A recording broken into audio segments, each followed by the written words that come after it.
Welcome to Retail's Most Wanted, the podcast that examines the latest issues related to organized retail crime and how retailers and policymakers are fighting back against today's organized crime syndicates. I'm your host, Marty Carpenter, and joining us today will be Chief Ken Wallentine of the West Jordan City Police Department in West Jordan, Utah. From the challenges of cross-jurisdictional investigations to the partnerships that make real progress possible, he'll share what it takes to protect retailers and communities from the growing threat of ORC. That conversation's coming up next, right after this word from our sponsor. Retail's Most Wanted is brought to you in partnership with LVT, securing physical environments through intelligent automation. Learn more at lvt.com. That's lvt.com. Chief Wallentine from West Jordan, Utah. Thanks so much for taking some time with us. Appreciate it. Thank you. Tell us a bit about the current state of organized retail crime in your jurisdiction right now. How big is the problem that you face? Well, because we have a lot of retail, and we have a lot of retail that is on major thoroughfares throughout the valley, and we see a lot of traffic from other cities, we have a very significant issue with organized crime. We obviously have the big box stores, which draw in a certain crowd of gangs of thieves, groups of criminals, but also a number of independent, smaller retail, specialty retail, and all of those folks face the challenge of keeping their business afloat in the face of people who are very determined to undermine their profit margin by stealing from them. So I wouldn't say that we have any particular nexus of challenge in terms of one particular retailer, but clearly that amalgamation of retail in one large area with traffic access creates an issue for us. One of the interesting things I know about your particular part of the state is that there's a lot of room for growth, which isn't necessarily the case in a lot of parts of the metropolitan area around Salt Lake City right now.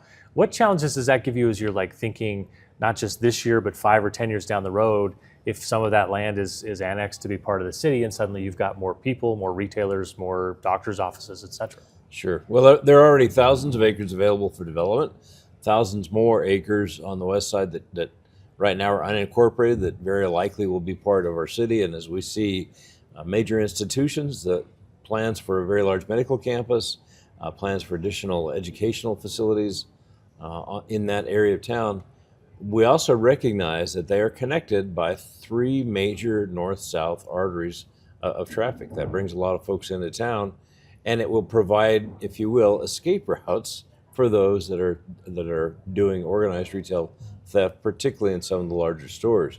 So for us, it's not just about preparing for staffing.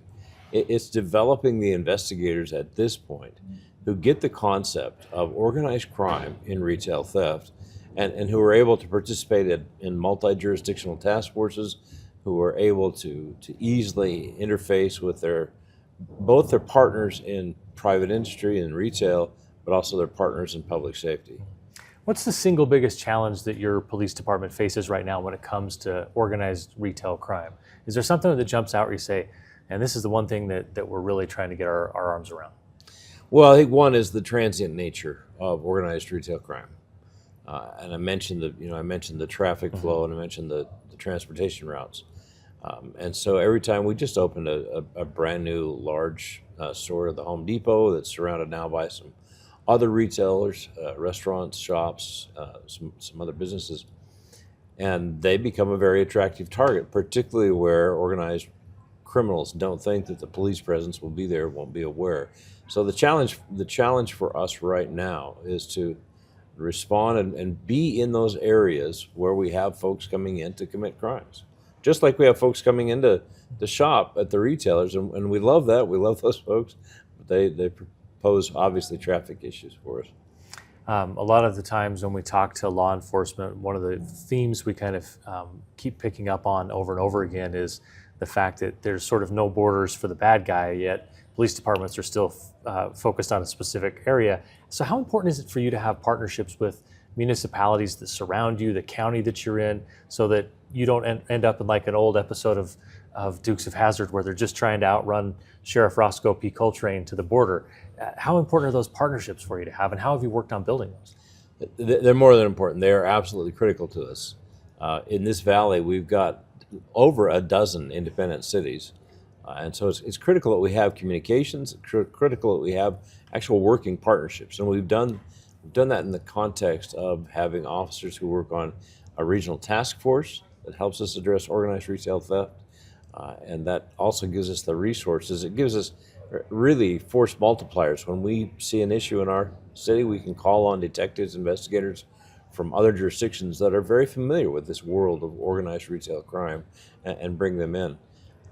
Before taking this position, I was chief of law enforcement for the Attorney General's office, and we launched a major initiative a number of years ago to focus on organized retail theft. And that has grown into a marvelous network of communication, resource sharing, intelligence sharing, and really, as I say, force multiplying as we bring specialists into our city. And then, obviously, I provide staff power when another city has a need, or when we see a group that is intentionally targeting one city, thinking that, okay, we'll get there and get the attention of the police, and as soon as they're really focused on us, well, we'll just move north to Taylorsville, or we'll move south to South Jordan, Harriman, one of those other cities in the south. What do you need from retailers in your city when it comes to combating organized retail crime, and how are they communicating? How are you communicating that with them? How are you building that relationship?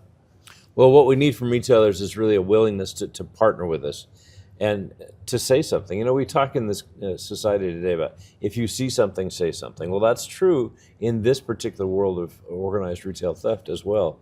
We want our retailers, our merchants, to reach out to us and help us understand what challenges you're facing so that we can partner with you in addressing those challenges. I think one of the greatest things that we've got is the networking, for example, of our Chamber of Commerce. A lot of our retailers participate in that, and we have police officers and detectives who attend that. Just the open flow of communication so that when there is a challenge, you don't have to say, well, now who can I call? You know, where am I going to go? But you'll have an existing relationship with someone in whom you have confidence that understands this somewhat unique issue. You know, everybody understands shoplifters, right? I mean, we've all seen that. We've seen teenagers. Not many people in our community, in our society, think of organized crime and the impact that it has on the retail businesses that they patronize. They're paying for it. Every person who walks into a retailer is paying for organized crime, but they just don't realize it. So the more our retailers can help us get that message out to the community so that we have more people who are communicating with us, the better off we all are.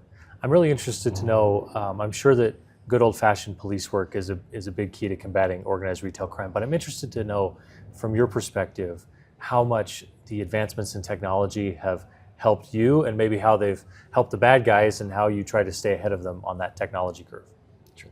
I would hope that we are a little bit ahead of the bad guys on the technology curve, but as we have merchants that are deploying better surveillance systems, providing the video evidence so that when we do apprehend a criminal, the prosecution is not iffy. It's not a shot in the dark. It's not a roll of the dice, but it's a sure thing, as well as devices that help us track merchandise so that, you know, we can trail back to wherever the merchandise is being aggregated for sale on by those who have stolen it. As well, really, it's just environmental design and some of the things that our merchants have done to increase visibility of the target areas within their businesses. I think we're ahead of the curve, at least ahead of the bad guys, but I'm amazed every year to see some of the new technology that comes out and helps us in this particular realm. I'll get you out of here on this question. What makes you most optimistic about how Utah, or in particular West Jordan, but let's say Utah generally, is combating organized retail crime? What makes you most optimistic that we're going to get our arms wrapped around this in the next, say, 5 years? Well, as I walked in this morning, I've been a cop a long time.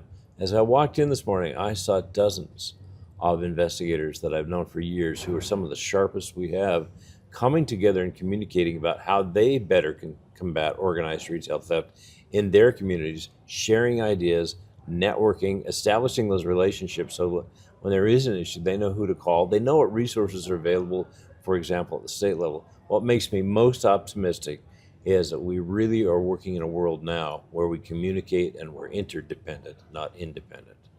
Perfect. Chief Wallentine from the West Jordan Police Department, thanks so much for Thank you. your efforts in combating organized retail crime. We really appreciate your time today. Thanks for having me here.